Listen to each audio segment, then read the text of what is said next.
Olá, boa noite. Como vai? Vai bem?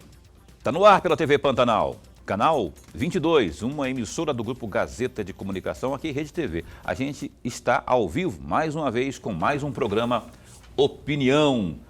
Hoje, uma quarta-feira, dia 29 de junho de 2022, dia de São Pedro hoje, não é? Dia de São Pedro, os católicos comemoram de forma efervescente, não é? Com muito entusiasmo, e o dia de hoje, dia 29 de junho. O Opinião está no ar. Hoje a gente entrevista aqui a presidente da OAB Mato Grosso, está aqui a postos com a gente, a Gisela Cardoso. Mais uma vez, ela já esteve conosco aqui numa primeira ocasião, assim que assumiu, né? Foi assim que assumiu ou foi um pouco antes? Não sei, eu sei que foi depois que foi declarado como eleita a Gisela Cardoso. Ela viria uma outra ocasião, mas aí no dia mesmo foi acometida aí por uma virose da tamanha, ligou dizendo que não podia, e a gente viu que realmente, aí a gente fez o quê? Adiou, não é? E deu certo das nossas agendas combinarem, e para nossa alegria a gente vai estar debruçando ao longo do programa de hoje sobre as coisas da OAB Mato Grosso. Eu tenho aqui ao meu lado, como sempre, meu parça. Eu não posso falar parça, que é muito gíria, né? Meu parceiro, meu companheiro de há mais de 2 anos aqui, ao vivo, sempre com o programa Opinião, meu amigo Lourenberg Alves. Boa noite. Boa noite, Paulo Coelho. Um grande abraço, mas um grande abraço mesmo a todos os nossos telespectadores, a razão maior do nosso programa. Verdade, é você que acompanha o programa Opinião em qualquer canto pela internet, www.gazetadigital.com.br. Obrigadão pelo carinho da companhia, bem como você que acessa também pela página no Facebook da TV Pantanal. Muito obrigado pelo carinho da companhia, não é? O Lourenberg Alves, que hoje trouxe para mim aqui, rapaz, não há de ver que, de tanto eu cobrar, ele ficou meio constrangido e falou, para me livrar daquelas cobranças ao vivo, aquelas indiretas ao vivo que o Paulo Coelho acaba dando, eu trouxe para ele aqui o livro que eu cobrei tanto. O Lourenberg Alves, tem como dar uma fechadinha aqui? Gersovski, meu amigo Gerson, que é o novo livro de Lourenberg Alves, professor. Esse aqui é o 20º livro do Lourenberg Alves. Vou tirar o dedão aqui, porque está aparecendo aqui. Melhor. Já vou abrir já. Aqui é a capa, não é? E já. Olha, pelas ondas do Arroio Preto, em meio ao Café Avenida e ao Plátano. É o 10º livro, é o 10º romance do Lourenberg e o 20º livro que ele lança. Me trouxe aqui, não é? Obrigado, viu, Lourenberg? Verdade, eu falei brincando que foi pressão. Não foi não, porque o Lourenberg é um homem de palavra e me deu o outro, que é o 1967, um contexto que mais... aí não é romance, sobre política. Né? Isso aqui é o romance, ele fez até uma dedicatória aqui. Eu não vou entender essa letra dele, mas nunca na vida, mas ao jornalista Paulo Coelho, até eu entendi, né? Amigo, comandante do programa Opinião, da TV Pantanal, com alegria divido aí o meu livro pelas ondas do Arroio Preto, em meio ao Café Avenida e o Plátano. Obrigado, viu, amigo? Espero que leia. Vou ler, mas moço, vou ler. E se tiver, eu não vou achar defeito aqui, mas se eu tiver, eu falo. Mas se achar defeito, pode falar. Esse livro, inclusive, já vai estar na livraria... A partir da semana que vem. Na qual? Janina. Na Janina, a partir da semana que vem. Já vendi o peixe aqui, guardadinho, obrigado mais uma vez.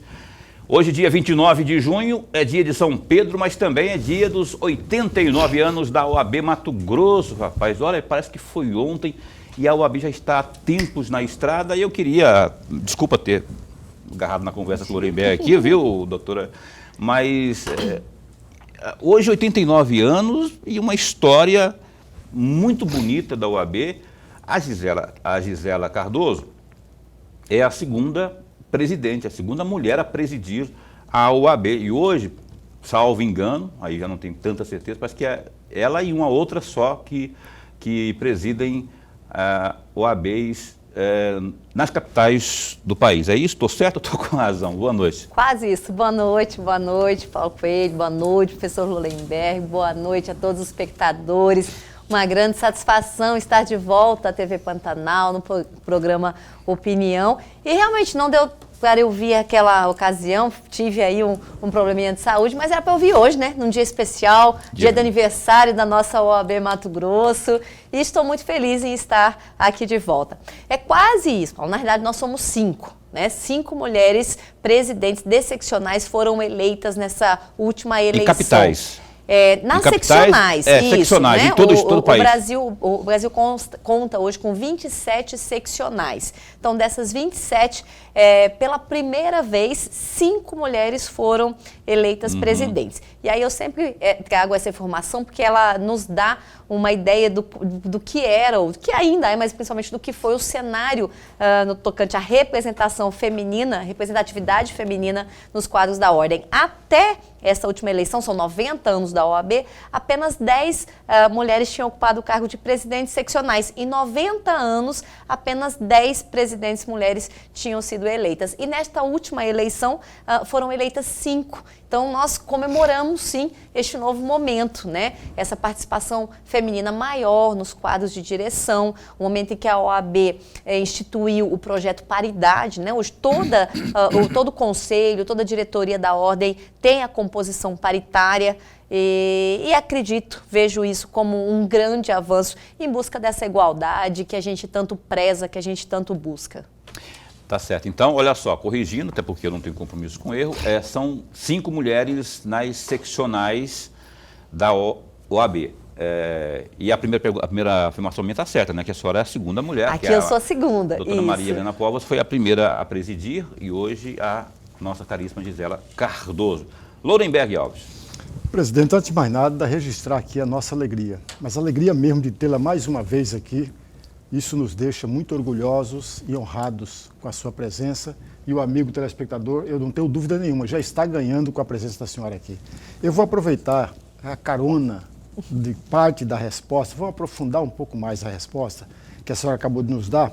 Mas antes disso, eu quero ler um trecho, se a senhora me permitir, um trecho de um artigo que a senhora escreveu no dia 8, foi publicado no dia 8 de março deste ano. Advogadas fazem história no comando da OAB. Está no site do consultor jurídico. Eu vou ler um trecho só. Aliás, tem 2 trechos desse artigo que eu gostaria muito de ouvi-la a respeito. O primeiro trecho, entre aspas. Pela primeira vez na história de 90 anos da OAB, advogadas e advogados estão em pé de igualdade na representação do Conselho Federal e das seccionais. Pela primeira vez na história do sistema OAB, temos em uma única gestão 5 advogadas, já acabou de falar isso. Presidindo seccionais e representando mais de 40% da advocacia nacional. Fecham aspas. Eu vou fazer 2 perguntas juntas para a senhora ter mais tempo para reflexão. Na opinião da senhora, o porquê só agora, depois de décadas, advogadas e advogados estão em pé de igualdade na representação do Conselho Federal e das seccionais? A segunda questão, a senhora não é a primeira advogada, como a senhora já falou, a presidir a OAB Mato Grosso. A Maria Helena foi a primeira em 93 a 97. Na opinião da senhora, por que lá atrás não ocorreu essa, entre aspas, igualdade na representação? A paridade que chama? Bom, primeiro a gente tem que ver num contexto macro, né? Nós temos que ver a representatividade, a participação feminina nos cargos de poder numa sociedade que ainda tem características machistas, e isso é fato. Nós olharmos hoje no próprio mercado de trabalho, né, num cenário maior, mercado de trabalho hoje, as mulheres são minoria nos cargos de direção, né? se buscarmos aí a representatividade feminina na política. O país está em colocações lá embaixo quando se trata de representatividade feminina na política. O número de mulheres no nosso Congresso é ínfimo, embora sejamos a maioria do eleitorado. São poucas as mulheres que ocupam um cargo no executivo também. Então, isto é estrutural. Então, a participação feminina, eu acho que nós viemos, como eu disse no início, num processo de construção. E aí, a ordem sai na vanguarda, quando ela impõe, quando ela institui este projeto da paridade. Nós temos um provimento que determinou que toda chapa que viesse a concorrer para os quadros da ordem, ela tivesse uma composição paritária. Então, vem uma norma impondo, né, trazendo como regra a observação da paridade. Embora eu particularmente tenha algumas ressalvas no tocante às cotas, eu acho que é importante, acho que toda política afirmativa, tenho certeza, toda política afirmativa, elas são necessárias para buscarmos sempre reduzir as desigualdades que há em diversas esferas, não só falando na questão do gênero, mas ela tem sempre que ser muito bem trabalhada, né? E a ordem, ela vem com o projeto Paridade para realmente mudar esse cenário. Só para vocês terem uma ideia de como funcionava, aqui em Mato Grosso, nós em 2014, 14 ou 15, criou-se o plano de valorização da mulher advogada. Nesse plano, ele previa um sistema de cotas, trazendo a necessidade de ter pelo menos 30% de cada gênero. Até a existência desse plano, a representatividade feminina aqui na nossa seccional, aqui em Mato Grosso, ela girava entre 16% a 18%. Então, de todos aqueles que compunham os quadros, conselheiros, diretores da ordem, era entre 16% a 18% apenas de mulheres.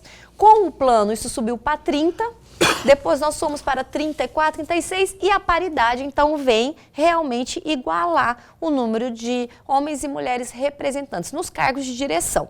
Então, eu acho que isso se deve, quando você me pergunta o porquê que só agora, eu vejo isso com um grande avanço a partir de uma política afirmativa de busca realmente de igualdade, se reduzir essa desigualdade que ainda há. E, é claro, a partir de um trabalho muito forte das mulheres advogadas com o apoio dos advogados homens que acreditam que a igualdade, que acreditam que a redução de discriminação, ela só traz benefícios, que ela reflete na busca da democracia, que é o que nós defendemos todos os dias. Essa questão, eu queria que a senhora fizesse, presidente, uma avaliação aqui, como conciliar a meritocracia com essa paridade, com essa necessidade, essa política aí da paridade, que eu acho essencial. Conheço tantas, no caso do direito, né, advogadas competentes aí, até muito mais do que muitos homens. Mas como que vocês entendem essa dosagem aí? Paulo, excelente esse seu questionamento, porque a gente ouve muito, né, professora Lemberg, Paulo, a gente ouve muito assim, olha, eu sou contra a política de cotas em qualquer que seja a esfera, seja questão de raça, seja idade, seja gênero, porque eu acredito na meritocracia, porque eu acho que tem que ser por competência. Eu concordo. A competência tem que prevalecer. Temos sim que buscar aqueles que têm um desempenho maior, que têm uma dedicação maior, mas você só mede a competência, você só mede o mérito quando se dá oportunidades. Exato. Eu não posso medir a competência de uma pessoa se eu não oportunizo a ela demonstrar a sua competência. E a paridade traz isso, e está demonstrado aí. A paridade trouxe a oportunidade a muitas advogadas que gostariam de estar no sistema, gostariam de estar participando, mas não tinham ainda tido uma oportunidade para se mostrar. E hoje eu destaco aqui dentro do nosso conselho, aqui da seccional, as conselheiras que vieram agora, que estão fazendo parte deste conselho paritário, fazendo um trabalho excepcional. Grandes votos, muito bem fundamentados, uma participação ativa e contribuindo muito para o sistema, contribuindo muito para a advocacia e, consequentemente, para a sociedade, cumprindo a OAB e o seu papel enquanto representante da sociedade civil organizada. O conselho é formado por quantas pessoas e quantas mulheres? É 50%. Hoje, deixa eu lembrar o número exato aqui para Mais ou menos assim. Nós temos aproximadamente 34, aproximadamente 70. E aí a metade homem, metade mulheres. Eu vou ver se eu me lembro o número exato. Agora me fugiu da... É aquela história, né? O caminho só existe quando você passa por ele, né? A mesma coisa que se fala, no emprego, primeiro emprego, se você não der, aqui é alguém de experiência, se você não der a oportunidade para a pessoa dar o primeiro passo, ela não vai conseguir. E é isso que a doutora Gisela está falando aqui, se não abrir a oportunidade para que isso seja mostrado, a tal da competência, nunca se vai saber, né? E aí a oportunidade está sendo colocada aí. Professor, uma curta cabe neste bloco ainda. Mas muito rapidamente, vamos direto para o final desse artigo que eu acabei de citar. No finalzinho, a senhora cita Clarice Lispector. E eu vou rapidamente ler o trecho para a senhora comentar. Eu quero um comentário da senhora, por favor. Não se prendam a nada que lhes definam. Sejam e estejam onde estiverem, que devam, sem rótulos, sem definições prévias. Fecham aspas. Gostaria muito de um comentário da senhora a respeito desse finalzinho do artigo. Essa frase, para mim, é uma frase que eu levo comigo, né? Não se prenda a nada que lhe defina. Esteja, seja, faça aquilo que você acredita que deve fazer, que é possível fazer. E muitas vezes, especialmente em relação às mulheres, muitos rótulos são colocados, muitas barreiras são colocadas. E às vezes o medo ou o receio de avançar impede a mulher de realizar um grande trabalho ou de realizar um grande sonho, um grande objetivo. Então, essa frase de Clarice Lispector, esse ensinamento, é algo que eu tenho comigo, é algo que sempre que eu tenho oportunidade, eu repito, né? Esteja onde você acredita que pode chegar e vá buscar aquilo que você tem como objetivo, como prioridade, que eu tenho certeza que as portas se abrirão e o caminho bem traçado vai te levar onde você pretende chegar. Muito bem, ó, a Gisela Cardoso, presidente da OAB Mato Grosso, continua conosco após o intervalo comercial. Você tem alguma pergunta aí? 999322529 é o WhatsApp aqui do Opinião. Opinião que dá um tempinho só e volta já já. O Opinião está de volta aqui ao vivo hoje, entrevistando a presidente da OAB Mato Grosso, Gisela Cardoso. Antes de seguirmos com a entrevista, vamos aos destaques do www.gazetadigital.com.br. Olha só, deputados estaduais aprovaram no início da tarde desta quarta, 29, projeto que prevê alterações sobre leis de proteção ao Pantanal. Apenas o deputado Lúdio Cabral, do PT, votou contra as mudanças. O senador Fábio Garcia, do União Brasil, acompanhou a votação no plenário da Assembleia Legislativa. Nas galerias da Assembleia Legislativa, o prefeito de Poconé, que fica a 104 quilômetros de Cuiabá, o Tatá Amaral, entre outras autoridades e também lideranças, acompanhavam a sessão e torciam pelo aval dos parlamentares, o que acabou acontecendo com uma larga vantagem de votos. Vaiados por lideranças que acompanhavam a sessão, no caso, vaiado, Lúdio, disse que o projeto tem itens passíveis de irregularidades, abre aspas, aí para o deputado.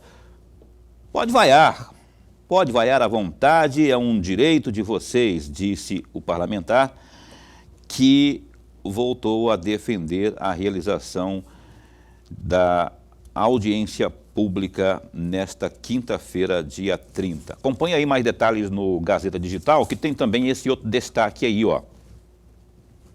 Os 3 senadores da bancada de Mato Grosso no Senado Federal não assinaram o requerimento para a criação da Comissão Parlamentar de Inquérito CPI do MEC. A comissão tem como objetivo investigar as denúncias de tráfico de influência e corrupção no Ministério da Educação, MEC, sob a gestão do ex-ministro Milton Ribeiro, preso no dia 22 pela Polícia Federal. Reportagem do Gazeta Digital entrou em contato aí com o senador Fábio Garcia, do União Brasil, que está ocupando aí a vaga como primeiro suplente do senador licenciado Jaime Campos, do União Brasil, e foi informada por meio da assessoria de imprensa do senador, no caso, né, de que ele não vai se manifestar sobre o assunto ainda, alegando que não teve acesso ao requerimento e quer analisar melhor esse requerimento aí.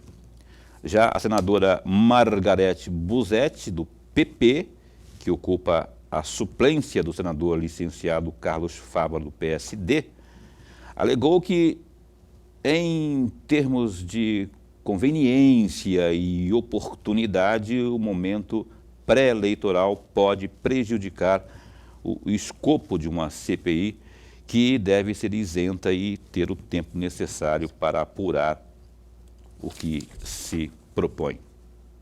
Abre aspas. Neste momento, o mais sensato é deixar a Justiça, bem como a Polícia Federal, continuar seu trabalho de investigação, fecha aspas, diz trecho aí do posicionamento da senadora, encaminhado aí à reportagem pela sua assessoria de imprensa. Faltou o posicionamento aqui do Wellington Fagundes, né, dos três aqui a se manifestar nessa reportagem. Você concorda, Lorenberg? A Margarete Busetti, aliás, tanto o Fabinho Garcia como a Margarete já foram contactados, inclusive essa semana, para virem aqui também falar conosco. No opinião, não responderam, né? E a gente está aguardando aí o posicionamento de ambos. O que você acha dessa negativa aí dos nossos caríssimos senadores? Paulo, vou trazer aqui 3 observações que me parecem apropriadas. A primeira delas, veja, a CPI é um instrumento da minoria, importantíssima, imprescindível no Estado democrático. Não há nenhuma dúvida disso. Ora, se tem uma denúncia, cabe a investigação. Só que tem 2 processos diferentes e distintos. Por isso eu discordo da senadora. Há 2 processos completamente distintos. O que vai no âmbito da justiça e o que deveria ocorrer no âmbito do legislativo. São 2 coisas completamente distintas. Eles podem até trocar em figurinhas, mas não são as mesmas coisas. São diferentes. Cabe ao Parlamento, cabe ao Congresso Nacional, sobretudo no artigo 49, inciso 10, lá está muito clara, fiscalização por parte ou do deputado federal, ou da Câmara Federal, ou por parte do senador ou do Senado. Tem que cumprir a regra, o que manda a Constituição. Se no final constatar que não houve coisa alguma, mas pelo menos o parlamentar cumpriu de fato o seu papel, que não é o caso dos nossos 3 senadores. Tá, eu vou dar uma opinião aqui que muito se assemelha à da Margarete Busetti, não é o contrário do que pensa e opinou o Lorenberg. Eu acho que ela tem razão nesse sentido aí, até porque a PF já está há milhas e milhas adiantada nessa fiscalização aí. E o momento, e aí eu faço um parênteses aqui para dizer que o digníssimo Pacheco, Rodrigo Pacheco, presidente do Senado, ele se manifestará a respeito na segunda-feira que vem. Ou seja, todo esse burburinho aí pode não dar em nada se ele disser que não. Ou pode também... Paulo, deixa eu só terminar. Desculpa, eu passo a palavra já. Desculpa. Ou também pode, como já está ameaçado aí, os senadores irem ao Supremo Tribunal Federal numa forma de recorrer daquilo que o Rodrigo Pacheco, hipoteticamente, possa não absorver, que é a instalação, que já tem o número de assinaturas necessário. Por favor, professor. Me perdoe a minha interferência. Não, eu só queria Não, eu sou meio variado, eu perco um pouco o raciocínio. Me perdoe. Olha, amigos, tem 2 coisas, dois processos, entre aspas, que devem ser levados em consideração para o amigo telespectador. O primeiro, um pedido de cassação do mandato do presidente da República. É preciso a anuência, a vontade e o desejo do presidente da Câmara Federal. Isso passa por ele. Ele pode pegar todos os processos e guardar na gaveta. Todos os pedidos. Se ele não responder por nenhum, fica ali. Morre os pedidos. É uma decisão única e exclusiva do presidente da Câmara Federal. CPI não. CPI não é. Mesmo que o presidente do Senado queira negar a CPI, ele não pode fazer, porque está descumprindo a regra da Constituição e também do Senado ou da Câmara Federal. Por isso que os parlamentares vão para o Supremo e obtêm o aval, porque não é prerrogativa do presidente da Casa barrar qualquer CPI. Tá certo, isso é verdade. Agora, segunda-feira que ele vai se manifestar sobre isso aí, pode protelar, só que aí o Randolfo Rodrigues já disse, já está mais do que claro que vai recorrer ao Supremo Tribunal. Antes de seguirmos aqui, Lorenberg, com a caríssima Gisela Cardoso, eu preciso, só que agora tem que ser muito flash, muito relâmpago mesmo, uma pincelada, eu não posso deixar de abordar esse assunto aqui, que é o suposto assédio sexual do presidente da Câmara, da Caixa Econômica Federal, o Pedro Magalhães, que inclusive pediu demissão e já foi aceita, inclusive já foi publicado no Diário Oficial da União, na edição extraordinária que foi publicada hoje à tarde, o nome da Daniela Marques como nova presidente do órgão, no caso da Caixa Econômica Federal. Eu quero a sua opinião bem breve aqui, só para a gente não deixar esse assunto passar batido aqui, que eu também vou repercutir. Você quer fazer para presidente? Não, eu vou pedir para ela também, mas eu quero também a sua opinião, porque a opinião do Lorenberg aqui é primordial. Não é tanto assim, mas tudo bem. Bem breve. Bem rapidamente. Isso é uma situação que deve ser tomada e respondida com rapidez. Veja, teve a notícia do assédio sexual, o governante tem que mandar embora na hora. Mas se depois, lá no final, constatar que nada disso ocorreu, aí ele retoma o cargo. Isso é muito simples. Por que tem que ser rapidamente a decisão, Paulo? Para evitar um desgaste. Ainda que o presidente não tenha nada a ver com isso, é bom lembrar isso também, o presidente da República não tem nada a ver com esse assédio lá dentro da Caixa Econômica, mas pode trazer um desgaste enorme para o próprio presidente da República. Tá certo. Então a informação é essa aí. A Daniela Marques, que era uma das secretárias lá, um braço direito do Paulo Guedes, do Ministério da Economia, é a nova presidente da Caixa Econômica Federal. E esse assunto eu quero também repercutir aqui com a Gisela Cardoso, que é a presidente da OAB. O fato de ser mulher, na minha avaliação aqui, não foi o mais que pesou mais. Eu falo especialmente por conta de uma situação como esta. E já opino também aqui que esse é um caso, se comprovar, é um caso nojento, um caso que tem que ser levado a cabo, ser comprovado, não é? Porque é algo que não pode ser admitido de forma nenhuma. A decisão foi rápida, na minha avaliação, e tem que ser realmente. E se ele tiver culpa realmente, tem que ser punido com rigor da lei. Essa é a minha opinião. E a senhora, o que pensa, presidente Gisela, sobre esse assunto aí, não é? Tanto do possível assédio, como a decisão, como uma mulher tomando conta agora desse cargo tão importante que é o de presidente da Caixa Econômica Federal? Bom, primeiro, o mais absoluto repúdio, né, a qualquer ato que venha configurar o assédio moral, especialmente o assédio sexual no âmbito do trabalho, né? Nós não podemos admitir mais, em hipótese alguma, que isso ainda ocorra. E vindo, né, de um órgão tão importante, de um presidente da Caixa Econômica Federal, com uma representatividade dessa, sem dúvida nenhuma, a resposta tem que ser imediata. Uma denúncia gravíssima, os fatos relatados gravíssimos. Então, no primeiro momento, a resposta imediata era necessária. Salvo engano, ele pediu a demissão, então não está mais no cargo.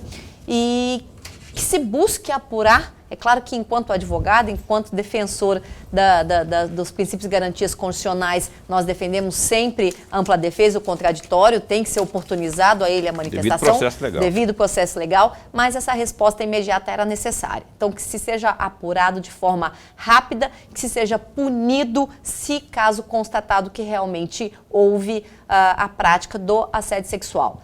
Em relação à nomeação de uma mulher, E como você bem destacou, Paulo, acredito que por conta da sua competência, um histórico de trabalho, mais de 20 um currículo muito bom, então com toda a competência, não tenho dúvida nenhuma, para assumir esse cargo. E que bom que seja uma mulher, né? No meio desse contexto lamentável. A senhora enxerga simbolismo nisso aí? Ó, um problema envolvendo assédio, vamos colocar uma mulher lá. Eu já penso que, eu já prefiro pelo menos enxergar pelo lado da competência dela, mas não sei se tem simbolismo. Talvez não tenha tido a intenção, mas de alguma forma ou outra reflete, né?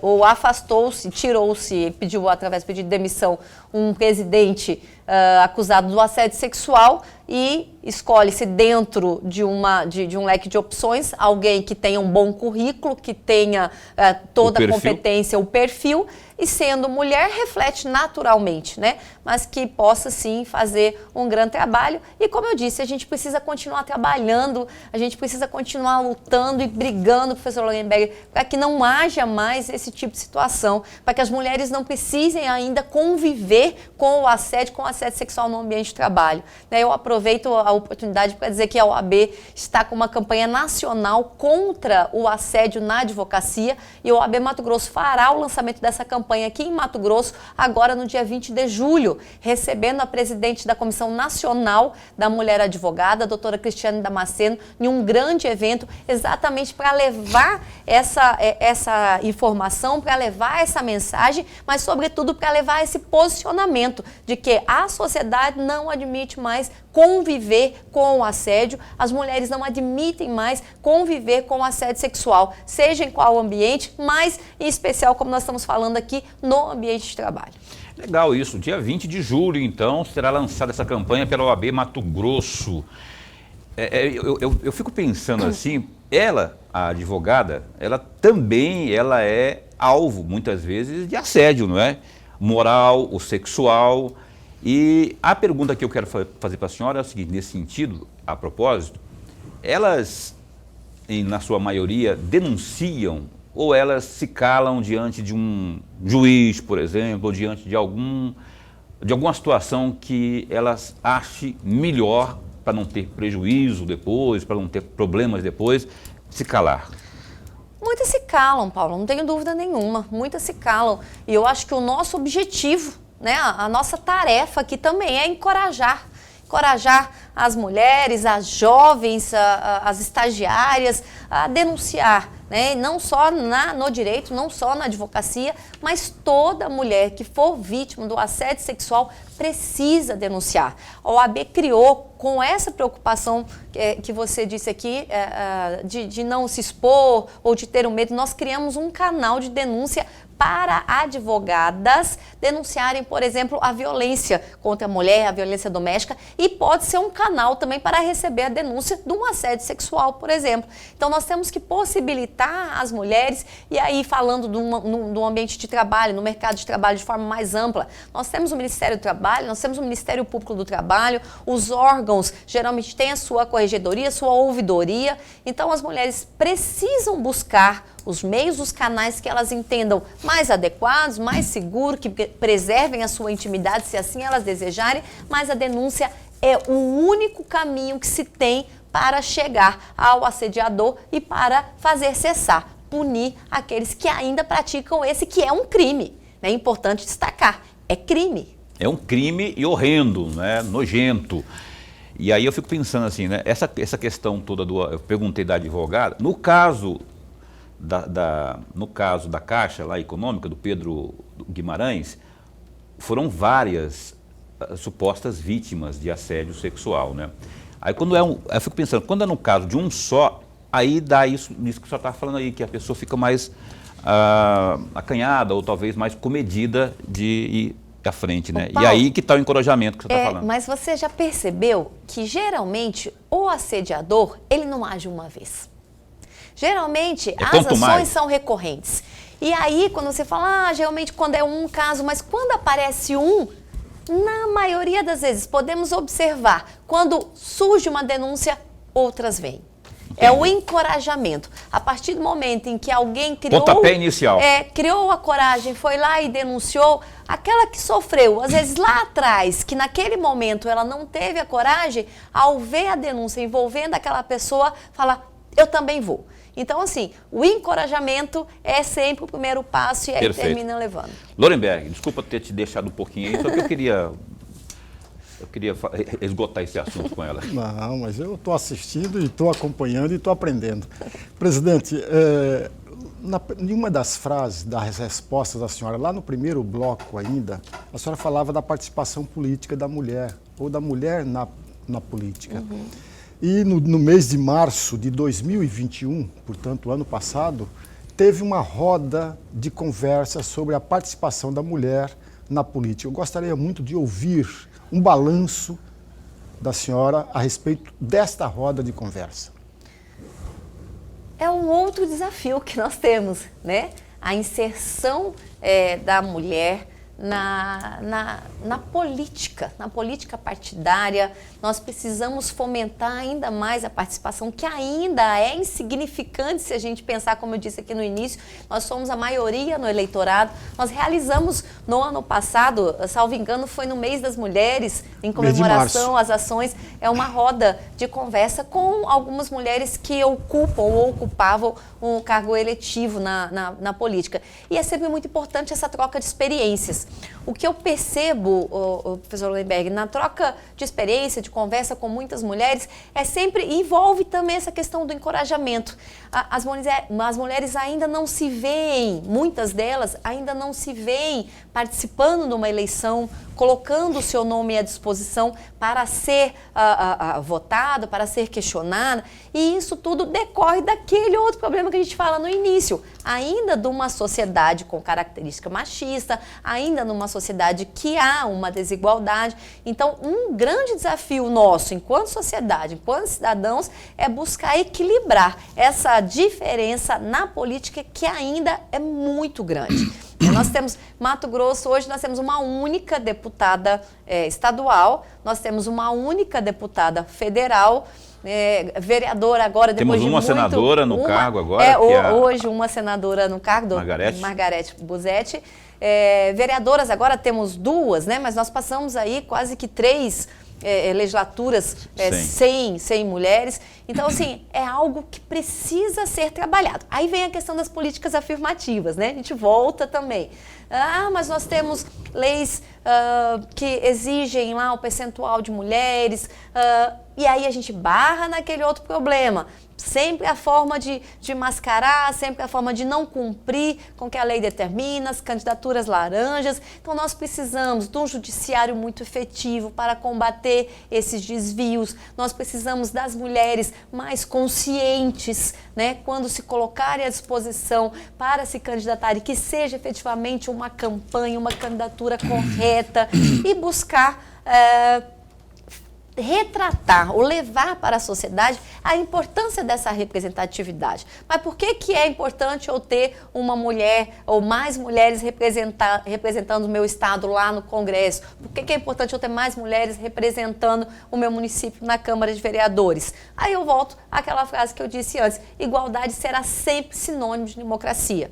Eu, enquanto mulher, eu não posso, por exemplo, falar todas as dores e as necessidades que o homem tem. Eu posso falar no contexto macro, enquanto cidadã, das necessidades de um cidadão comum, das questões do trabalho, mas as dores que só o homem vive, eu não posso falar. Eu não tenho esse espaço de fala. A mesma coisa acontece com relação às mulheres, né? Os homens que lá estão, por mais que trabalhem, se preocupem, desenvolvam políticas voltadas para o público feminino, eles não têm as mesmas dores e as mesmas necessidades que as mulheres têm. Então, sendo que nós já somos maior parte do eleitorado, maior parte da população, precisamos sim ter uma representatividade maior. Tá aí, portanto, essa é a Gisela Cardoso, aqui no programa. Lugar de mulher, meu caro, é onde ela quiser, e ponto final, não tem essa conversa não. E que bom que tenhamos essas políticas e essas campanhas de pessoas estimulando que as mulheres tenham realmente que mostrar aí entrar na política, entrar onde elas quiserem para que possam vir a somar. Não é competir com o homem, não. É somar realmente, porque aí quem ganha é o conjunto da sociedade, né, caríssima? O Opinião vai dar um tempinho só. Achou que ia falar bobagem, né? O lugar de mulher os machistas iam completar a frase da pior forma possível. Mas o lugar da mulher é onde ela quiser e ponto final. Opinião dá um tempinho só e volta já já. Bom, às vezes, né? O sertanejo eu acho que ainda passa. A gente estava falando de música aqui, por isso que vazou aí a opinião. Vazou aqui a opinião da Gisela falando que ela estava falando de música aqui, porque passou o capital inicial de quem eu sou fã, e por acaso ela também. Eu vou retomar aqui o opinião, o bloco de entrevista, de perguntas. Eu quero pedir para o Lorenberg, caríssimo. A Lorenberg, que aliás está aqui, ó, mais uma vez, vou fazer propaganda aqui, Lorenberg, do seu livro, que é este livro que já vai estar na Janina, que é o livro que ele me deu de presente aqui hoje, com direito a uma dedicatória mentirosa. Na verdade, ele falou bem de mim aqui, mas eu acho que ele está querendo me xingar, porque eu cobrei tanto dele esses dias aqui. Mas aqui está, ó. O livro chama-se Pelas Ondas do Arroio Preto, em meio ao Café Avenida e ao Plátano. É um romance, é o 10º romance do Lorenberg Alves, que breve vai estar, semana que vem, né? Semana que vem. Semana que vem vai estar na Livraria Janina. Lorenberg, abre, por favor, esse bloco de perguntas aí. Presidente, a senhora foi eleita com uma diferença de 637 votos. Perdeu aqui em Cuiabá, né? Mas pregou e defendeu a união dos advogados e advogadas. E aí eu vou pedir para a senhora, hoje, poucos meses depois, qual é o balanço que a senhora faz quando pregou lá atrás a união de todos? É nesse sentido que nós estamos trabalhando, professor Lemberg. A ordem, e aí eu falei desde o primeiro momento, desde quando acabou-se de apurar os votos, né, lá em 27 de novembro, salvo engano, a eleição acabou naquele momento.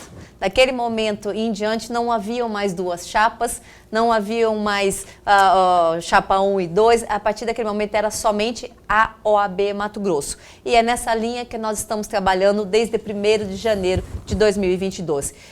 E a gente vem conseguindo, graças a Deus, trabalhar construindo essa união, esse fortalecimento. Fazemos todos parte de uma única classe. Compomos todos uma mesma instituição. Então, a gente precisa dessa união e desse fortalecimento para a nossa própria sobrevivência, para que nossa instituição seja cada vez mais respeitada, e a gente vem sim trabalhando nessa linha. Só para vocês terem uma ideia, né, os nossos telespectadores, a OAB Mato Grosso hoje já tem 62 comissões temáticas nesses 6 meses de gestão. Dessas 62 comissões, nós já temos mais de 1.700 advogados trabalhando para a ordem, pela ordem, nas comissões, só aqui nas comissões da seccional, fora o interior. E a partir daí a gente tem advogados que participaram de outra chapa, tem advogados que apoiaram o outro, o que faz parte da democracia. Eu sempre destaco isso. A divergência ou a pluralidade de opiniões, isso faz parte do Estado Democrático de Direito que a gente vive. E a OAB, enquanto defensora da democracia, nós estamos sim construindo uma ordem cada vez mais unida, cada vez mais fortalecida. Nós estamos fazendo aí um grande trabalho junto com a jovem advocacia, especialmente a jovem advocacia que nos últimos 2 anos, em razão principalmente da pandemia, encontrou muita dificuldade para se colocar no mercado de trabalho. Muitos finalizaram o seu curso, a sua graduação de forma virtual. Muitos receberam o seu certificado por PDF, né? Nós fizemos entrega de certidões virtual. Então, assim, um momento há muito pouco tempo inimaginável. E esse jovem precisava mais do que ninguém de um acolhimento diferenciado. Esse jovem precisava mais do que ninguém de um acolhimento para esse novo mercado de trabalho que passou a existir a partir desse momento excepcional de pandemia que nós vivemos. Então, a nossa Escola Superior de Advocacia está fazendo um trabalho muito forte também de qualificação, ofertando cursos, só pós-graduação, nós já lançamos 3 nesses 6 meses, ofertando, como eu disse, esse suporte de atualização, de qualificação, de colocação também no mercado de trabalho. Nós temos realizado reiteradamente os cursos de iniciação à advocacia e já trazendo essa nova realidade da advocacia, da era da advocacia tecnológica que a gente tem, das audiências virtuais, do processo eletrônico. Então, essas situações já estão também sendo trabalhadas para o advogado iniciante nos cursos de iniciação. Então, eu acredito muito nisso, professor Luyenberg, na união, no fortalecimento. Quanto mais unidos estivermos, mais força teremos. E essa será a tônica até o último dia do meu mandato. Na entidade de classe, por exemplo, na OAB em especial, é a mesma coisa quando ocorre na política? Porque, eu vou exemplificar, aquele candidato que disputou e perdeu a eleição passada, ele passa, no caso dos 4 anos, os 4 anos com a sua turma toda aporreando, é a turma do quanto pior, melhor. No caso de uma situação como a da OAB, a senhora foi eleita, aquele pessoal que integrou o bloco da oposição, como é que está agora? Também é do quanto pior, melhor? Ou a unidade está sendo fácil de ser conduzida? São 3 anos lá o nosso mandato, né? Olha, Paulo, eu não posso falar por eles, né? Por mim. Você está sentindo? Não, eu acredito assim, que oposição é sempre oposição. Isso aí, em qualquer que seja o ambiente, uma política partidária, uma política de classe, quem se propõe a fazer uma oposição vai sempre buscar na outra parte, na sua oposição, os defeitos, vai sempre buscar as críticas.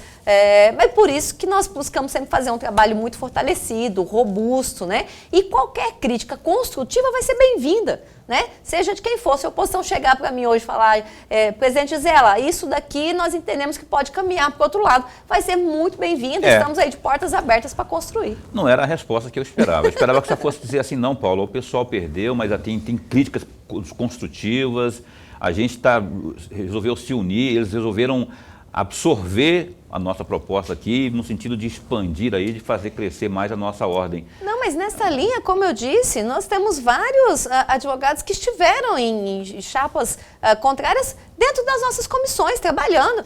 E aí, quando você volta para igual como você disse, é igual na política partidária. Quando a gente volta para uma política de classe, é o que eu disse no começo, nós todos fazemos parte da mesma classe e da mesma instituição. Então, todos temos que trabalhar por ela, oposição ou não. Presidente Gisela, antes de passar para o Luyenberg aqui, eu vou abordar um assunto aqui também, senão vai me escapar e a gente vai terminar o programa e não vou falar.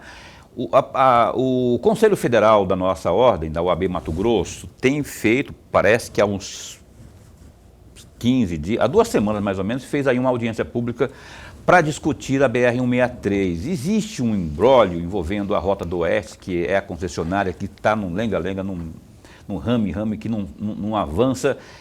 E aí isso tem causado uma agonia e prejuízos até ao estado de Mato Grosso, né? Como está a conversa, como estão as discussões e tratativas acerca desse tema 163, onde o Conselho Federal tem participado da discussão? Na verdade, Paulo, foi a OAB Mato Grosso. Em 2020, nós criamos uma comissão especial da BR-63. Considerando aí todo o imbróglio, toda a dificuldade que nós estávamos vendo em relação ao contrato da Rota do Oeste, um contrato inadimplido há anos, um contrato que a gente não via caminhar, nós criamos uma comissão para estudar, para fazer uma avaliação técnico-jurídica sobre o que poderia ser feito com essa situação que se encontrava. Esta comissão se reuniu, nós reunimos advogados, principalmente eles que compunham o meio aqui, o trecho da BR-63, Sinop, Sorriso, Lucas do Rio Verde, o presidente da comissão é de Lucas do Rio Verde, doutor Abel Esguarese, e montamos essa comissão para fazer esse estudo. Essa comissão produziu um relatório técnico encaminhando ou apontando as possíveis soluções jurídicas para o problema, né? Finalizando, é claro, com a a caducidade do contrato e a necessidade de relicitação. Este relatório foi encaminhado para todos os órgãos envolvidos, TCU, Ministério Público, a própria Rota do Oeste, a NTT, DENIT, e a partir daí nós passamos a fazer parte deste processo. Parte, inclusive, nos processos mesmo judiciais, processos de arbitragem, solicitamos habilitação como amicus curiae e participamos a acompanhar. E eu posso dizer para vocês com toda segurança que a participação da Ordem, a partir daí, foi essencial para que nós chegássemos hoje onde estamos, já num avançado momento para a relicitação. E quando você cita o Conselho Federal, que nós tivemos há uns 15 dias atrás mesmo, uma audiência pública no Senado. Na verdade, essa audiência pública foi realizada no Senado e eu participei e o nosso conselheiro federal, Leonardo Campos, participou também. Nós fizemos uma audiência pública aqui em Mato Grosso, uma das maiores audiências públicas realizadas nos estados de Mato Grosso, para tratar do tema.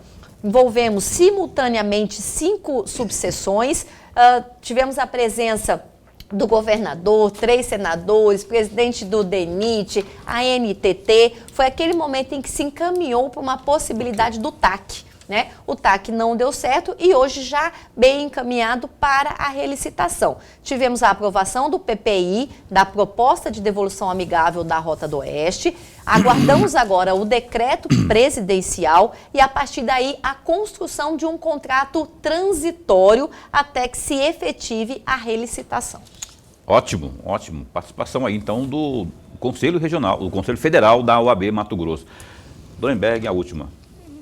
Presidente, 2 ou 3 respostas anteriores, a senhora usou uma frase que me chamou a atenção, que foi criado nessa gestão 62 comissões. E aí, 2 perguntinhas muito rápidas a minha. Primeira, o advogado Pedro Paulo, que foi um adversário na eleição passada da senhora, participa em uma dessas comissões? Essa é a primeira pergunta. E a segunda questão, quantas comissões existiam na gestão anterior, que a senhora também fazia parte? Também. Bom, primeiro, professor Lemberg, eu quero destacar que as comissões, a gente sempre fala que as comissões representam o próprio pulmão da OAB, é que fazem a OAB funcionar. Na gestão passada, salvo engano, nós fechamos com 54. Né? Eu fui a coordenadora das comissões enquanto vice-presidente e eu tenho um orgulho imenso, assim, um respeito muito grande pelo trabalho das comissões. Eu ingresso na ordem participando de comissões. O advogado Pedro Paulo, eu não me recordo hoje se ele está, mas ele fez parte. Na gestão passada ele participava, salvo engano também, porque são muitas comissões, da comissão de tributário ou recuperação judicial, uma dessas 2. Ele foi membro, sim. E as comissões estão aí, abertas porque é especialista na questão tributária, sim, né? As comissões temáticas, elas funcionam, primeiro, dentro dos ramos da advocacia, né? Então, ao tributário, penal, processo penal, trabalho, e também as comissões que têm temas que tocam a questões sociais. Então, a comissão do idoso, da mulher, da criança, do Pantanal, né? Nós tivemos a comissão especial da BR-163. Então, essas comissões são aí a mola propulsora da OAB, que faz realmente a OAB funcionar e entregar para a sociedade todo esse trabalho. Eu tenho 2 minutos para encerrar o programa. Eu não vou, eu preciso que a senhora, em 30 segundos ou 40 talvez, responda sobre esse que eu não tinha muita familiaridade, mas agora passo a ter, que é o metaverso. Lá em Lucas do Rio Verde parece que houve um projeto piloto que está dando certo. Fala pra gente, que é o atendimento virtual, imagino eu. É uma espécie de um ambiente virtual, né? O metaverso hoje é um ambiente, igual nós temos esse ambiente aqui hoje, ele pode ser construído e transformado para um ambiente virtual. Então, você transforma isso, leva o ambiente aqui para um ambiente virtual. Você consegue fazer as suas reuniões, as audiências, mesmo não estando presencialmente aqui, mas naquele mesmo ambiente. Então, você cria o seu avatar, você constrói o ambiente virtual, o bonequinho, e participa. E a nossa subseção de Lucas do Rio Verde foi realmente a primeira subseção da OAB a construir, a estar presente no ambiente virtual, fazendo a primeira reunião. Enfim, tinha assunto aqui para dar com o pau, a noite toda, mas não tem um horário de rede, a gente tem que cumprir. Muito obrigado, Gisela Cardoso, por ter vindo. mais uma vez ao programa Opinião. Esse espaço continua a postos para bem informar. Um prazer, Paulo Lorenberg, estar aqui com vocês. E como passa rápido, né? Nossa, a gente fala, 1 hora de programa, não deu tempo nem da gente falar de mais coisas, começar. Né? Mas gente, é só atender mais, é só vir mais aqui. Agradecer mais uma vez a oportunidade, o espaço. É realmente sempre um prazer, uma alegria falar com os telespectadores do programa Opinião, da Rede Pantanal. Estou sempre à disposição, sempre que convidado eu estarei aqui. Beijão para Ana Angélica, também conhecido como Queca, que é assessora de imprensa da UAB, viu, Queca? Quequinha. Um beijo lá para Helena e pro João, que é o filho mais novo também. Um abraço pro Márcio, que é o professor de violão lá, que é o marido da Queca. Tá beleza? Obrigado, viu? E Lorenberg, a gente se encontra amanhã. Maurício Munhoz, que é o secretário de Estado de Ciência e Tecnologia, às 7h30 da noite, ao vivo aqui no Opinião. Até lá, fica bem, fica com Deus também.